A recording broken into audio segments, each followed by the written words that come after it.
Welcome to निशांस online digital platform. प्यारे बच्चों, जैसा कि आपको पता है हम पढ़ रहे हैं आवर्तबीजी पादपों में लैंगिक जनन। तो हमने यहाँ पर जो गुरु बीजाणु जनन वाला जो टॉपिक है वो स्टार्ट कर दिया है। आज गुरु बीजाणु जनन किसे कहते हैं? तो गुरु बीजाणु जनन में क्या होता है बच्चों?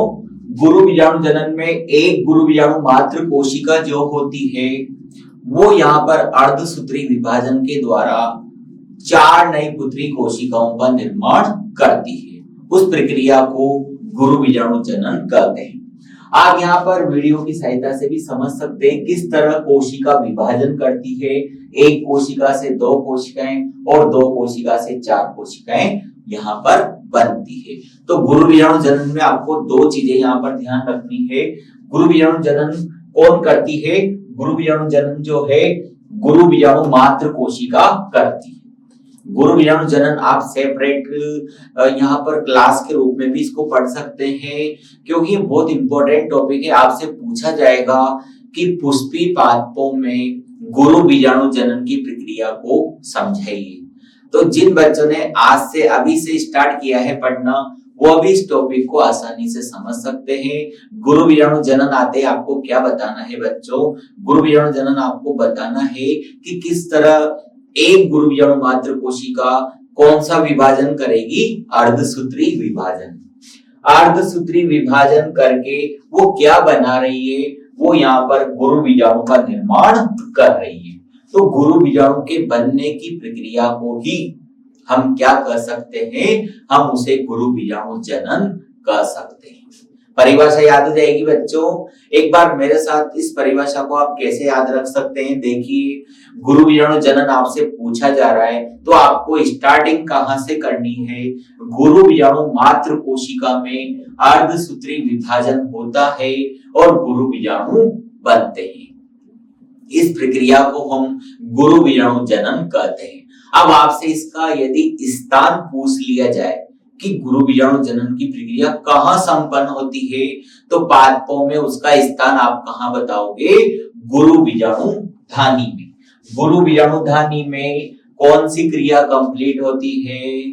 तो गुरु बीजाणु धानी में बच्चों गुरु बीजाणु जनन की प्रक्रिया कंप्लीट होती है। याद हो जाएगा स्थान। ऐसे ही लघु बीजाणु जनन पढ़ा था अपन ने। लघु बीजाणु धानी में वो क्रिया पूर्ण हो रही थी। आज हम पढ़ रहे हैं गुरु बीजाणु जनन। तो गुरु बीजाणु धानी में गुरु बीजाणु जनन की प्रक्रिया पूर्ण हो रही है। आइए देखते हैं हम इससे जुड़ी इंपॉर्टेंट बातें। अब आप देखेंगे यहाँ पर बात चल रही थी कितने गुरु बीजाणु बनेंगे, तो यहाँ पर थोड़ा सा आपको ध्यान देने की जरूरत है। और गुरु बीजाणु जनन का जो चित्र है, जो प्रोसेस है, वो भी आपके सामने। सबसे पहले यहाँ पर क्या बता रखी है?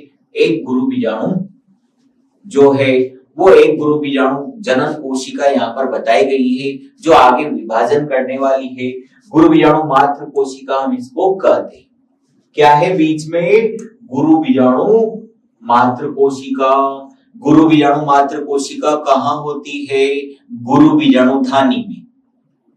पढ़ा था हमने गुरु बीजाणु जनन की प्रक्रिया कहाँ कंप्लीट हो रही है?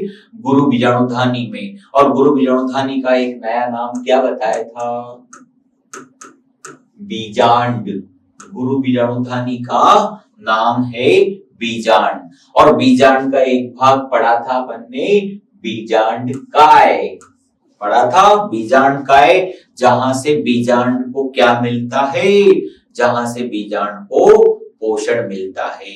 क्योंकि इनमें कौन सी कोशिकाएं होती है बीजांड काय में? इनमें होती है मृदुतक कोशिकाएं जो भोजन संचित करने का कार्य करती है। तो आपने कहां से पढ़ना शुरू किया? सबसे पहले गुरु बीजाणु मात्र कोशिका दिखाई दे रही है। गुरु बीजाणु मात्र कोशिका कौन सा विभाजन करेगी बच्चों? तो आपको पता है अर्धसूत्री विभाजन। कौन सा विभाजन किया? अर्धसूत्री विभाजन। ठीक। अर्धसूत्री विभाजन के फलस्वरूप कितनी कोशिकाएं बनती है? 4 कोशिकाएं बनती है। आपने 11th में पढ़ा होगा। लेकिन यहाँ आपको कितनी कोशिका दिख रही है शुरू में? यहाँ आपको दिख रही होगी 2 कोशिकाएं। लेकिन आपको पता है अर्धसूत्री विभाजन कितने चरणों में पूरा होता है? तो 2 चरणों में पूरा होता है, अर्धसूत्री विभाजन फर्स्ट और अर्धसूत्री विभाजन सेकंड। यहाँ पर कौन सा चरण इस्तेमाल हुआ है?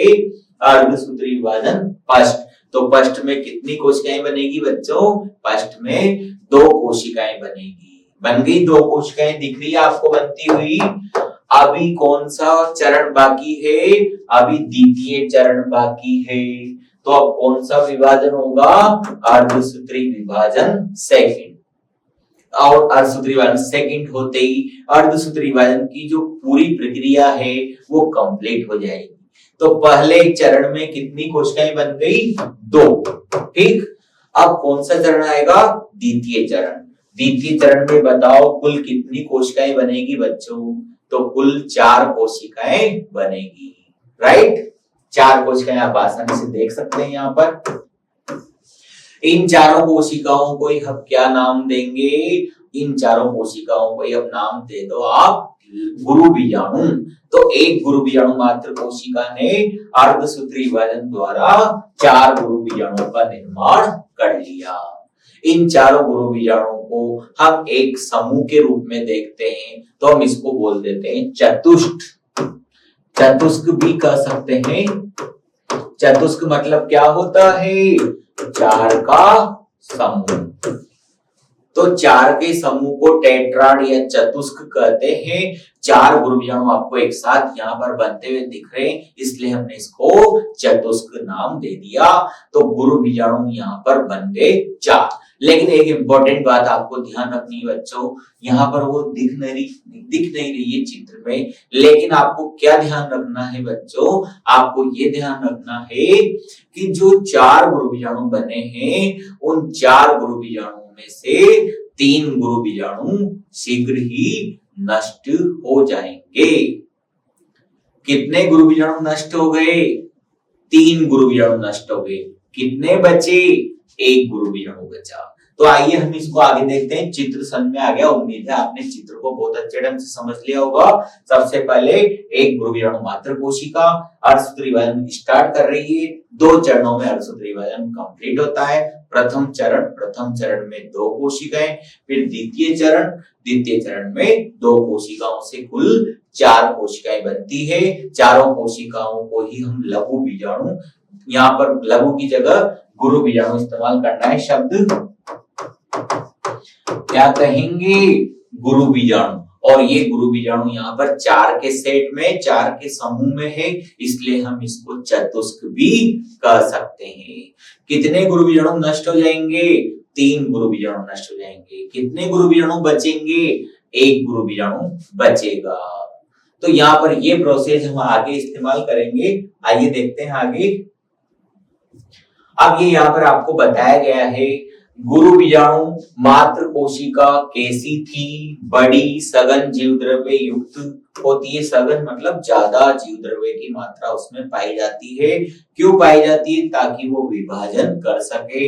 विभाजन से पहले मात्र कोशिका को कैसा होना चाहिए? शक्तिशाली होना चाहिए, तभी तो वो 4 भागों में बट पाएगी। इसके बाद अर्धसूत्री विभाजन द्वारा 4 गुरु बीजाणु का निर्माण होता है, परंतु इसमें 4 गुरु बीजाणु में से 3 गुरु बीजाणु क्या हो गए? 3 गुरु बीजाणु शीघ्र ही नष्ट हो गए बच्चों। कितने गुरु बीजाणु बचे? 1 गुरु बीजाणु बचा, उसको हम क्रियाशील गुरु बीजाणु के नाम से जानते हैं। ये वही बात है जो अपन अभी डिस्कस कर रहे थे। ये पूरी चीज आपके सामने क्लियर हो गई। अब आपको ये बताना है कि गुरु बीजाणु जनन की प्रक्रिया में कितने गुरु बीजाणु बने थे? टोटल 4 गुरु बीजाणु बने थे। कितने गुरु बीजाणु नष्ट हो गए? 3 गुरु बीजाणु नष्ट हो गए। कितने गुरु बीजाणु बचे? 1 गुरु बीजाणु बचा। तो 1 गुरु बीजाणु ही आगे चलकर मादा युग्मकोद्भिद का परिवर्धन यानी कि विकास करता है। आइए देखते हैं आगे, वही टॉपिक आ गया अपना। ये यहाँ पर एक प्रक्रिया बताई गई है। इस प्रक्रिया को बोलते हैं मादा युग्मकोद्भिद।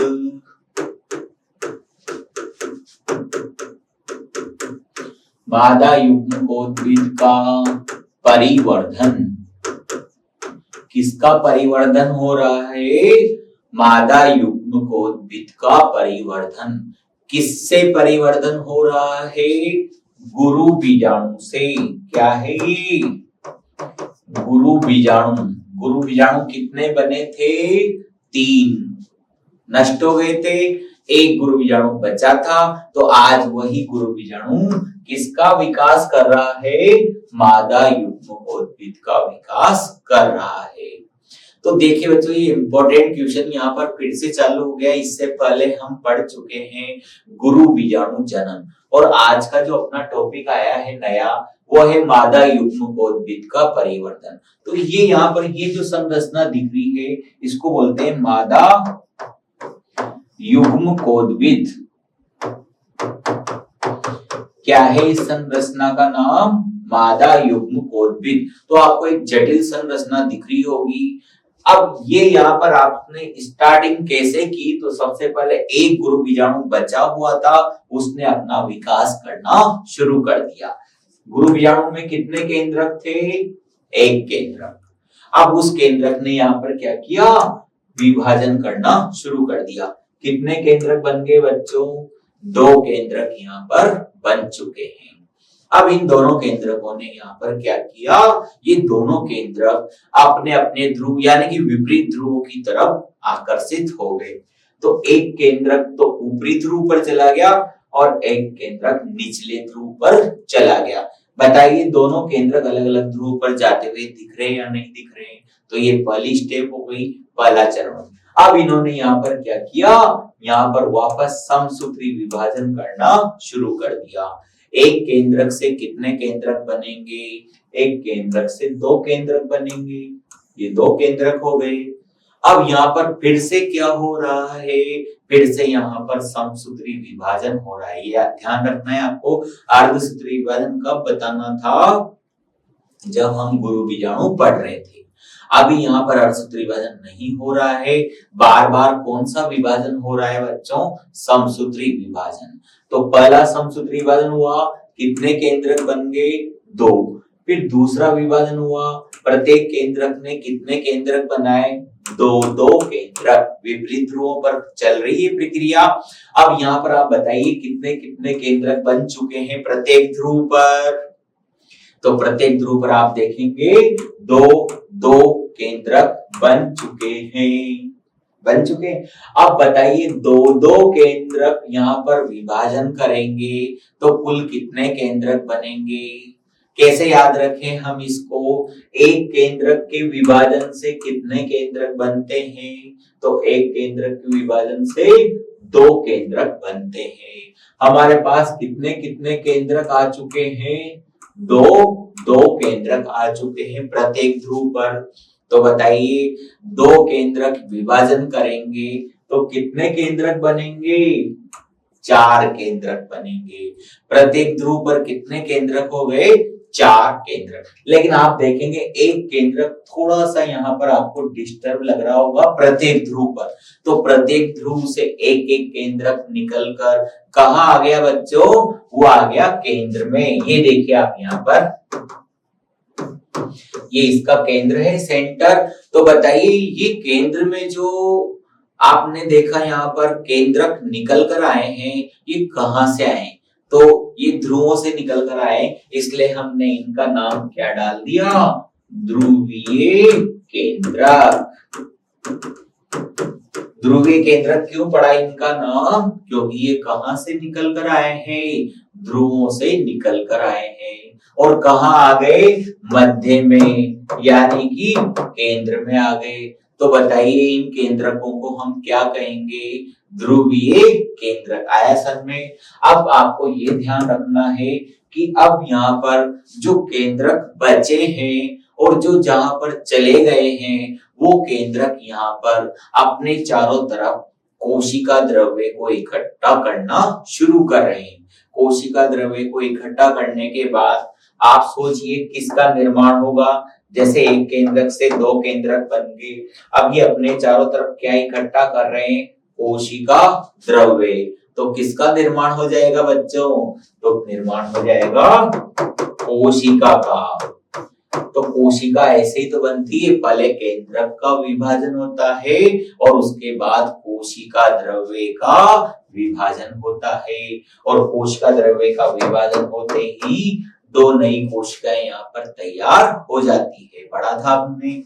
अब यहाँ पर आप देखिए, ऊपर की तरफ आपने देखा कितने केंद्रक बचे, एक तो यहाँ से निकलकर बीच में आ गया, ये भी यहाँ से निकलकर कहाँ आ गया बच्चों, ये भी यहाँ से निकलकर बीच में आ गया।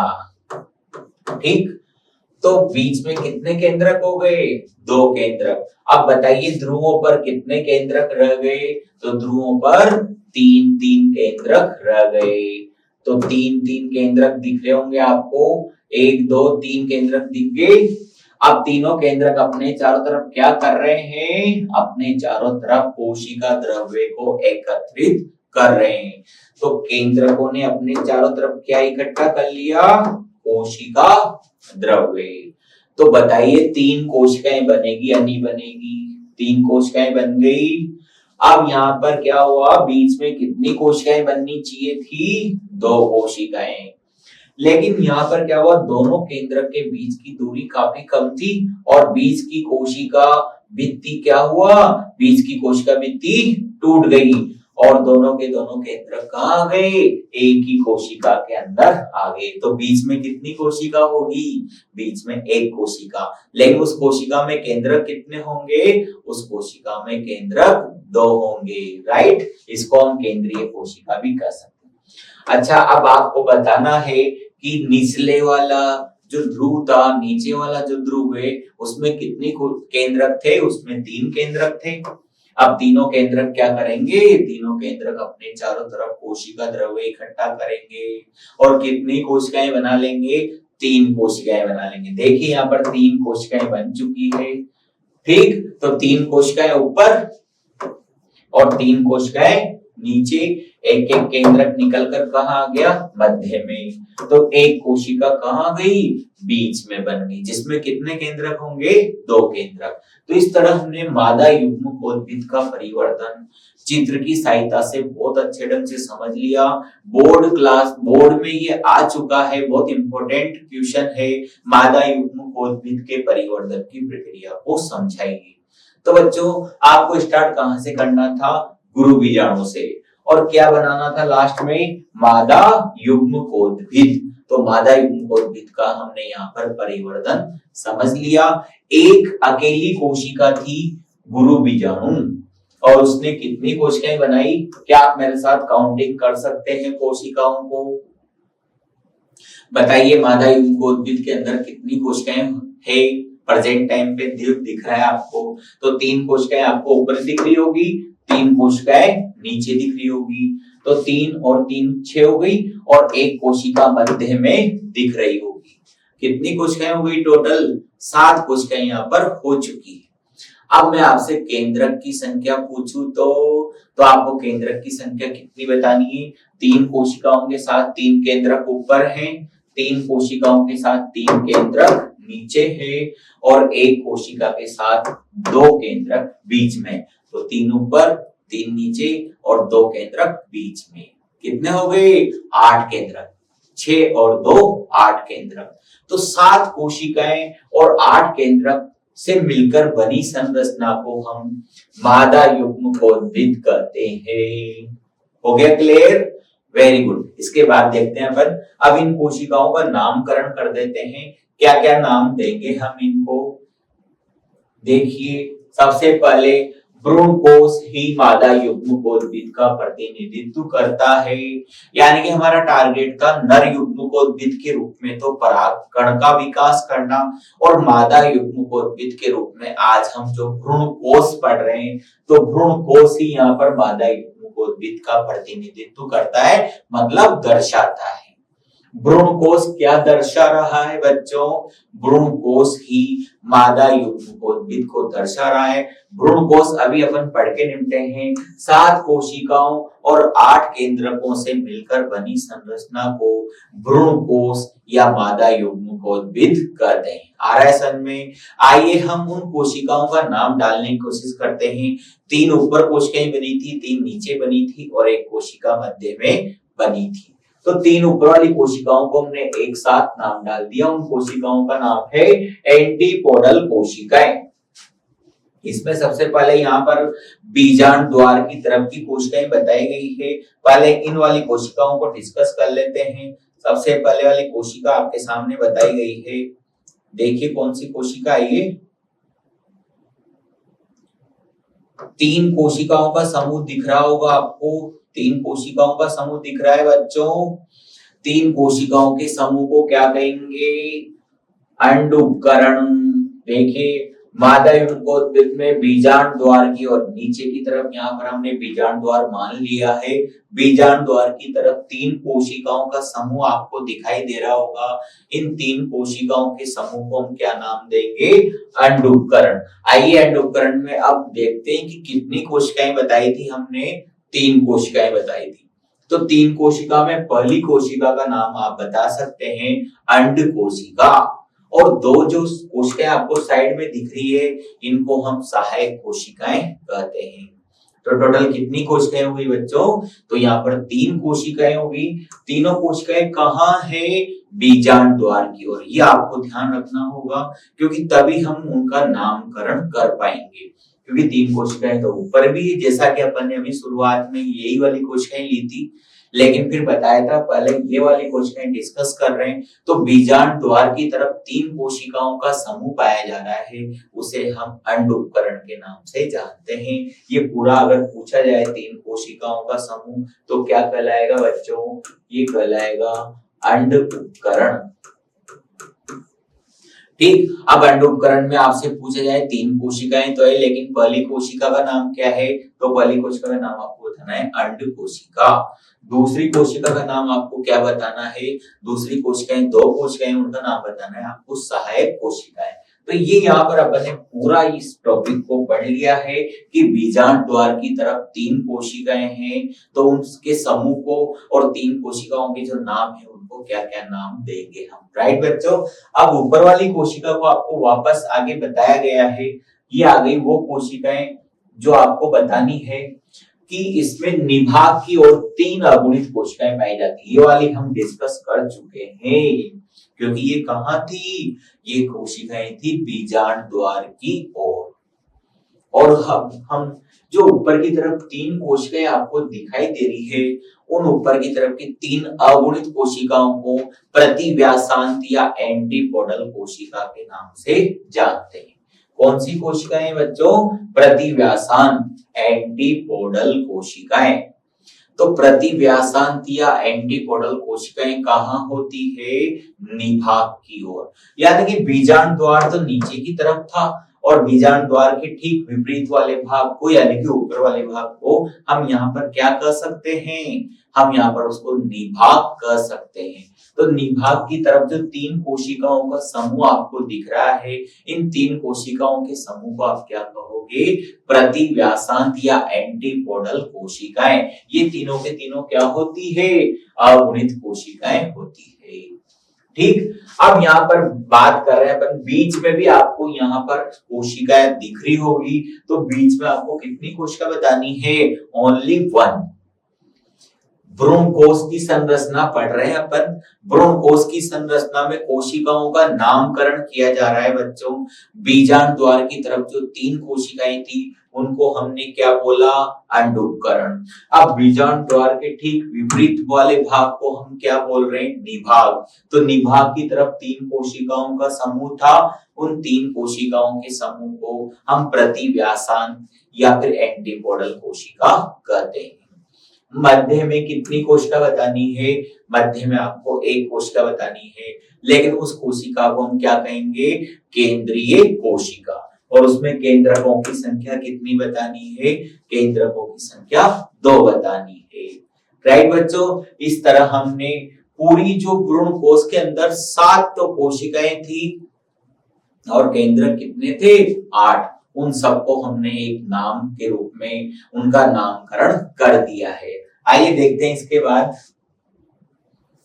हम इसके बाद ले रहे हैं परागण। परागण क्या होता है? तो परागण में आप देखेंगे कि एक पुष्प के पराग कण दूसरे पुष्प की वर्तिकाग्र पर जा रहे हैं। यहाँ पर देखिए जिसमें एक पुष्प के परागकण उसी पुष्प अथवा दूसरे पुष्प की वर्तिकाग्र पर स्थानांतरित होते हैं, उसे क्या कहते हैं बच्चों? उसे हम कहते हैं परागण। पोलिनेशन भी यहाँ पर इसका इंग्लिश में नाम है पोलिनेशन। पोलिनेशन क्या होता है मैं आपको एक छोटे से डायग्राम की सहायता से समझा सकता हूँ। इसको देखिए आप यहाँ पर, ये एक पादप है और इस पर एक फूल यहाँ पर हमने ड्रॉ कर दिया है, ये फूल है। अब यहाँ पर एक कंडीशन है, इसी पादप पर मैं दूसरा फूल भी बना रहा हूं इस तरह से, ठीक है। और एक पादप मैं और बनाता हूं ताकि परिभाषा और अच्छे से क्लियर हो सके, इस तरह से, ठीक है। कितने पादप है बच्चों? यहाँ पर 2 पादप आपके सामने दिखाए गए हैं। अब यहाँ पर परागण में होता क्या है? तो परागण में जो नर युग्मक होता है परागकण, 2 शब्द आपको ध्यान रखने हैं। पहला शब्द तो क्या ध्यान रखना है? परागकण। और दूसरा शब्द क्या ध्यान में रखना है? वर्तिकाग्र। 2 शब्द आपको ध्यान में रखने होंगे। परागण की परिभाषा परमानेंट कैसे याद रखी जाए? तो परागण की परिभाषा कैसे बनाए? जब एक पुष्प के परागकण, ये यहाँ पर पुष्प बता रखा है, एक पादप यहाँ पर इस पुष्प के परागकण है। अब ये परागकण इसमें भरे हुए हैं, ये परागकण आपको कहाँ गिराने हैं, कहाँ स्थानांतरित करना है इन परागकणों को? तो इन परागकणों को आप स्थानांतरित कर सकते हैं इसी पादप के दूसरे पुष्प पर। कहां पर? वर्तिकाग्र पर। तो यहाँ पर आप देखिए इस पादप में परागण क्रिया में फूल चेंज हो रहा है कि नहीं हो रहा? इस पादप में पादप चेंज हो रहा नहीं हो रहा? या फूल को अगर अपन देखें, कई बार क्या होता है एक पुष्प के परागकण उसी पुष्प की वर्तिकाग्र पर गिर जाते हैं। ये थोड़ा सा आपको समझना होगा। कभी कभी क्या है कि जैसे ये फ्लावर है, फ्लावर का डायग्राम हम पहले ही पढ़ चुके हैं। अब देखिए आप इसको आराम से परागण की परिभाषा समझने की कोशिश कर रहे हैं, पर कभी कभी क्या हुआ कि एक पुष्प के परागकण, ये यहां से परागकण निकले और सीधे कहां गिर गए? उसी पुष्प की वर्तिकाग्र पर। समझ में आ रहा है? शांति से सुनिए। जब एक पुष्प के परागकण उसी पुष्प की वर्तिकाग्र पर गिर जाए, हो गई पहली कंडीशन। अब क्या हुआ कि कभी कभी क्या हुआ कि एक पुष्प के परागकण उसी पादप के दूसरे पुष्प की वर्तिकाग्र पर भी गिर सकते हैं। और एक लास्ट कंडीशन आपको ध्यान रखनी है बच्चों, जब एक पुष्प के परागकण दूसरे पुष्प की वर्तिकाग्र पर गिरते हों, इस घटना को हम क्या कहते हैं? इस घटना को हम परागण के नाम से जानते हैं। परागण बहुत इंपॉर्टेंट, बहुत अच्छी घटना है, इंटरेस्टिंग घटना है। यहाँ पर देखो ये जो कीट है यानी कि मधुमक्खी है, मधुमक्खी भी यहाँ पर देखो परागण में मुख्य भूमिका निभा रही है। मधुमक्खी क्या करती है? परागकण यानी कि जो एक पुष्प के परागकण हैं, उन परागकणों को उसी पुष्प अथवा दूसरे पुष्प की वर्तिकाग्र पर लेकर जाती है। ये परागकण दिख रहे हैं आपको यहाँ पर, इस परागकण को लेने आई। यहाँ पर क्या हुआ कि जो वर्तिकाग्र वगैरह होती है वहां पर कुछ शर्कराएं भी होती है, यानी कि मीठा पदार्थ, जिसको हम क्या कहते हैं? मकरंद। तो उस मकरंद को लेने आती है, मकरंद को खाने आती है। कौन? छोटे छोटे कीट हैं, मधुमक्खियां हैं, तितलियां हैं, ये परागण में मुख्य भूमिका निभाने वाले कीट हैं। अब ये यहाँ पर आए तो इसके पंखों पर, मुंह पर क्या चिपक गए? परागकण। क्या है ये? परागकण। और ये परागकण जब यही तितली, यही मधुमक्खी जब दूसरे फूल पर जाएगी तो ये जो इसकी वर्तिकाग्र है, उस वर्तिकाग्र पर इन परागकणों को गिरा देगी। तो परागकण कहां पहुंच गए? वर्तिकाग्र पर पहुंच गए। इस घटना को ही हम क्या कहते हैं? इस घटना को ही हम परागण के नाम से जानते हैं। तो एक एक चीज यहाँ पर हम आसानी से समझ रहे हैं। इसकी डेफिनेशन भी हमने बना ली। जब एक पुष्प के परागकण उसी पुष्प अथवा दूसरे पुष्प की वर्तिकाग्र पर पहुंचते हैं तो उसे परागण कहते हैं। स्थानांतरित होते हैं, यानी कि गमन करते हैं। तो आपने देखा यहाँ पर पूरा यहाँ पर ये परागण वाला टॉपिक अपने शुरू कर दिया है। बहुत बड़ा टॉपिक है, बहुत अच्छे ढंग से हम इसको पढ़ेंगे, लेकिन जुड़े रहिए आप निशांस के साथ। निशांस है तो आपकी सफलता निश्चित है।